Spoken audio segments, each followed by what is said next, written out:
የደም የሚያፈላ ነው። አሁን ስለ ሶሻል ላይፍ ስለ ማህበራዊ ህይወት ስለ ኑሮ አይደለም የተናገረው። አንድም እስላም ወጥቶ የኛ ሰዎች ያደረጉት ስህተት ነው ብሎ የተናገረ የለም። ከኦርቶዶክሳዊ አጨብጫቢ አቃጣሪ አለቅላቂ እወደድ ባይ ፈሪቅ ዘናም በስተቀር አንድ እስላም ወጥቶ አህመዲን ጀበል የጻፈው መጽሐፍ ትክክል አይደለም፣ እገሌ የሚባለው ኡስታዝና ሼክ በክርስትና ላይ የተናገረው አግባብ አይደለም ብሎ የተናገረ አንድም ሰው የለም። አንድ እስላም የለም።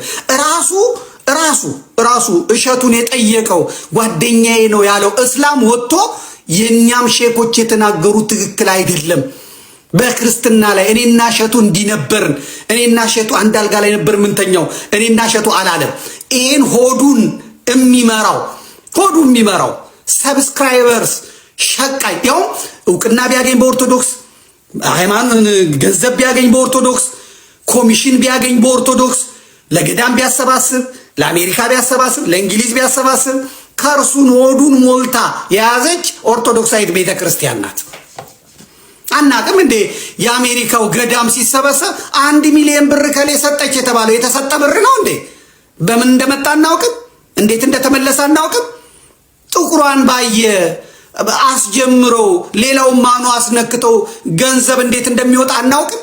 አልሰማነውም፣ አላየነውም፣ ባለቤቶቹን አልጠየቅንም። በብድር የተቀበሉትን ገንዘብ እነሸቱ እንዲያረጉ እንደዚህ ያደርጉ ብሎ ፖለቲካ የሚሰራላቸውን አናውቅም።